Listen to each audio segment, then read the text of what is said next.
Hello friends, Radhe Radhe. आप सभी लोग कैसे हैं? आशा करती हूँ कि हमारे श्री हरि विष्णु भगवान की कृपा से आप सभी लोग अच्छे होंगे, स्वस्थ होंगे, मस्त होंगे।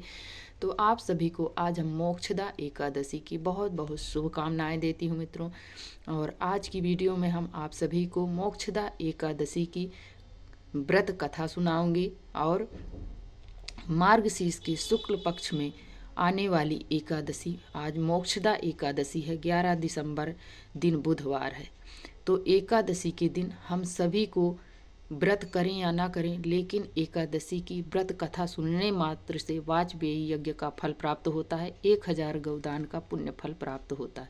तो हम सभी को एकादशी का पुण्य फल सभी को लेना चाहिए और सभी को सुनना चाहिए, व्रत रखें या ना रखें। तो आज हम आप सभी को यही सुनाने वाली हूँ व्रत कथा। तो बिना वीडियो को क्लिक किए हुए हमारे वीडियो पर बने रहिए ताकि आप सभी को इस व्रत कथा का लाभ मिल सके। तो चलिए वीडियो को शुरू करते हैं। तो भगवान श्री कृष्ण से युधिष्ठिर ने कहा कि हे प्रभु, मुझे मोक्षदा एकादशी का महात्म्य बतलाइए। मोक्षदा एकादशी का हमें महात्म्य मतलब बताइए कि मोक्षदा एकादशी का व्रत करने से हमें कौन कौन से पाप से मुक्ति मिलेगी। तो भगवान श्री कृष्ण कहते हैं और युधिष्ठिर ने कहा कि हे प्रभु, आप ही तीनों लोकों में सुख देने वाले हैं, आप ही इस एकादशी का आप महात्म्य मुझे समझाइए। तो भगवान श्री कृष्ण कहते हैं कि हे राजन, इस एकादशी का जो भी व्यक्ति व्रत रखेगा और जिसके पितृदेवता पितृलोक किसी भी कारण से उनकी मृत्यु हुई है, नरक योनि में भुगत रहे हैं, तो आप यदि व्रत रख कर उनको आप दान कर देंगे तो उन्हें मोक्ष की प्राप्ति होगी। तो आप सभी को इस एकादशी का व्रत रखना चाहिए, जो कि मार्गशीर्ष के शुक्ल पक्ष में आने वाली एकादशी है। साल के लास्ट में सबसे लास्ट एकादशी मोक्षदा एकादशी आती है। ये अपने आप में बेहद खास होती है मित्रों। खास तो सभी होती हैं, लेकिन उसमें से कोई कोई एकादशी है जो मुख्य एकादशी मानी जाती हैं, खास प्रमुख एकादशी। तो उसमें से मोक्षदा एकादशी है, जिसको करने से हमें तो लाभ प्राप्त ही होगा, हमें तो मोक्ष की प्राप्ति होगी ही होगी। लेकिन यदि हम इस व्रत को करके अपने परिवार के कोई भी सदस्य यदि पितृयोनि में हैं, उन्हें जैसे मोक्ष की प्राप्ति नहीं है, नर्क की यातनाएं भुगत रहे हैं, तो हम यदि नियम पूर्ण से इस व्रत को करके यदि उन्हें हम दान करते हैं तो उन्हें मोक्ष अवश्य ही मिलता है। तो चलिए मित्रों, अब हम आप सभी को कथा सुनाती हूँ। तो कथा ऐसी है मित्रों कि एक गोकुल नाम के नगर में एक बैखानस नाम के राजा रहते थे।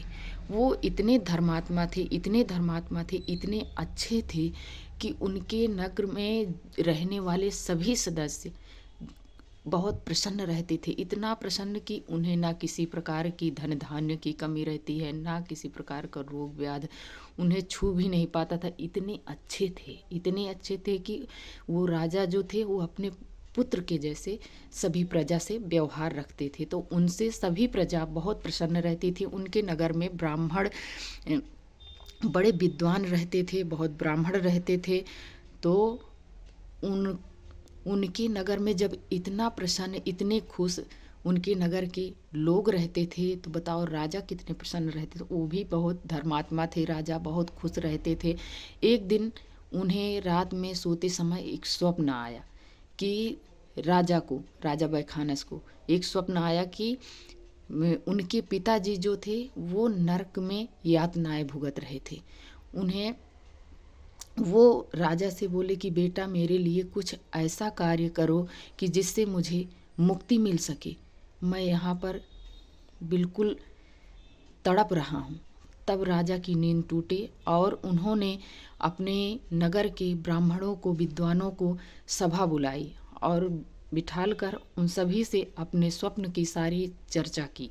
चर्चा करने के बाद वहाँ के जो विद्वान थे उन्होंने बोला कि राजा, आपको चिंता करने की बात नहीं है।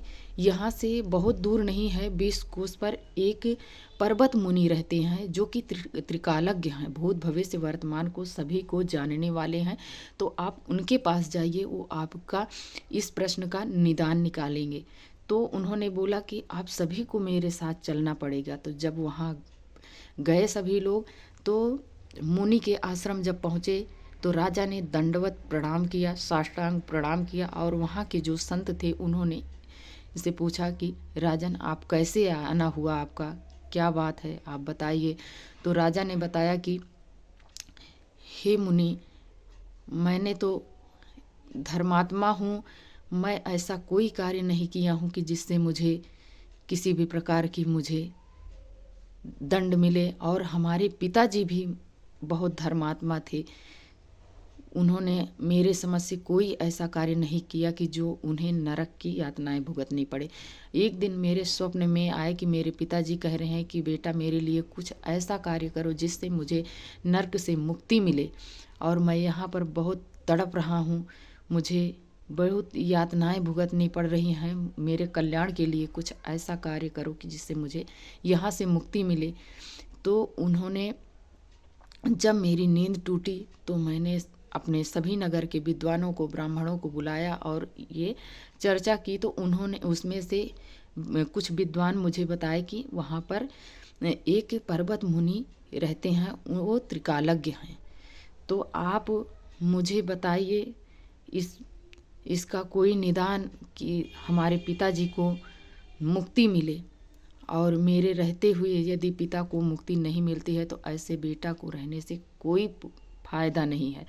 तो इस बात को सुनकर पर्वत मुनि ने कहा कि मुझे 1 मिनट का मौका दीजिए और मैं आँख बंद करता हूँ। फिर आँख बंद किए मुनि। जब उन्होंने देखा, बड़े त्रिकालज्ञ थे, तो उन्होंने जब देखा और देखकर जब आंखें खोली तो उन्होंने बताया कि राजन, आपके पिता बहुत धर्मात्मा थे, लेकिन एक बार उन्होंने 2 शादियाँ की थी। 2 शादी की थी, और शादी में एक पत्नी को उन्होंने बहुत प्यार करते थे, एक पत्नी को उन्होंने बहुत कम प्यार करते थे। और जिस पत्नी को कम प्यार करते थे, उन्होंने एक दिन उनसे रति की इच्छा की थी और उन्होंने उसकी इच्छा को पूर्ण नहीं किया। इसके कारण से उन्होंने ये नरक की यातनाएं भुगत रहे हैं। और उन्होंने कोई भी एकादशी का व्रत नहीं किया, और एकादशी का उन्होंने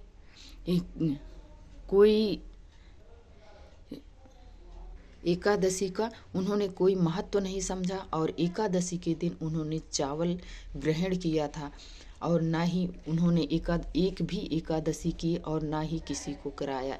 थे तो बहुत धर्मात्मा, लेकिन उन्होंने इतनी बड़ी गलती कर दी।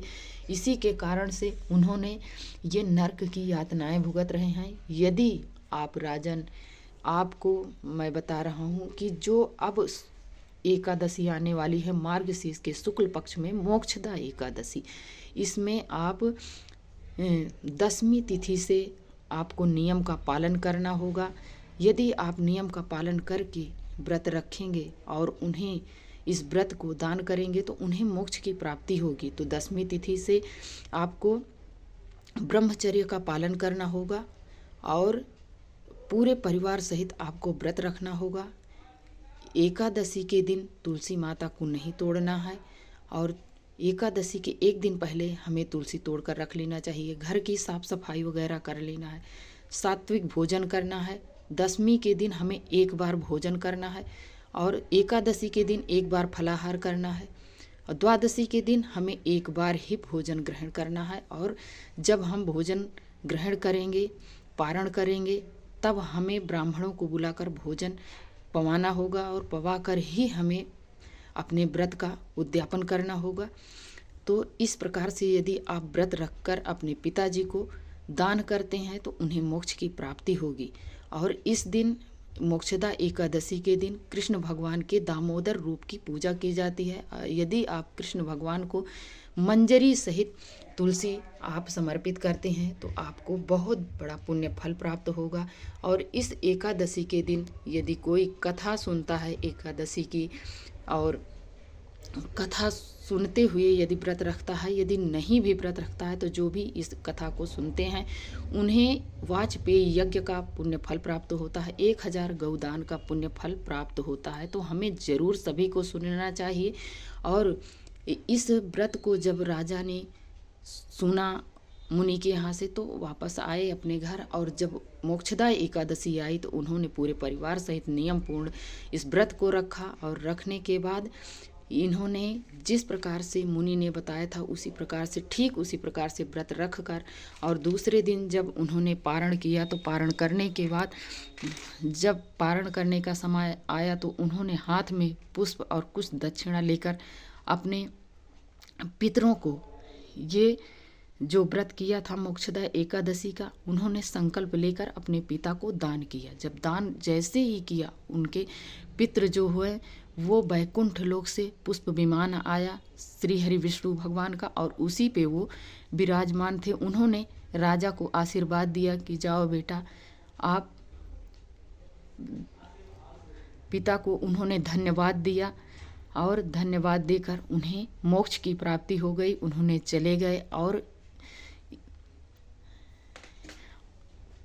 राजा को तो इस एकादशी का पुण्य फल मिला ही मिला है, उन्हें तो मोक्ष मिलेगा ही मिलेगा, लेकिन उनके पिता और जितने भी उनके परिवार के जो भी सदस्य थे नरक योनि में, सभी को मुक्ति हो गई। तो इस प्रकार से मोक्षदा एकादशी का पुण्य फल मिलता है। मित्रों, आपको तो मिलेगा ही मिलेगा, आपके जो भी सदस्य हैं पितृदेव लोक में, उनको सभी को, जिसको मोक्ष नहीं मिला है, सबको मोक्ष प्राप्त होगा। और इस एकादशी का बहुत बड़ा महत्व होता है, हम सभी को व्रत करना चाहिए मित्रों। तो आज की वीडियो हम यहीं तक रखते हैं। यदि आप सभी को थोड़ी भी अच्छी लगे तो हमें लाइक सब्सक्राइब करना ना भूलें, और प्यारा सा कमेंट लिखकर हमें ज़रूर बताएं कि ये वीडियो आप सभी को कैसी लगी। और वीडियो देखने के लिए आप सभी को बहुत बहुत धन्यवाद मित्रों। राधे राधे, जय श्रीमन नारायण।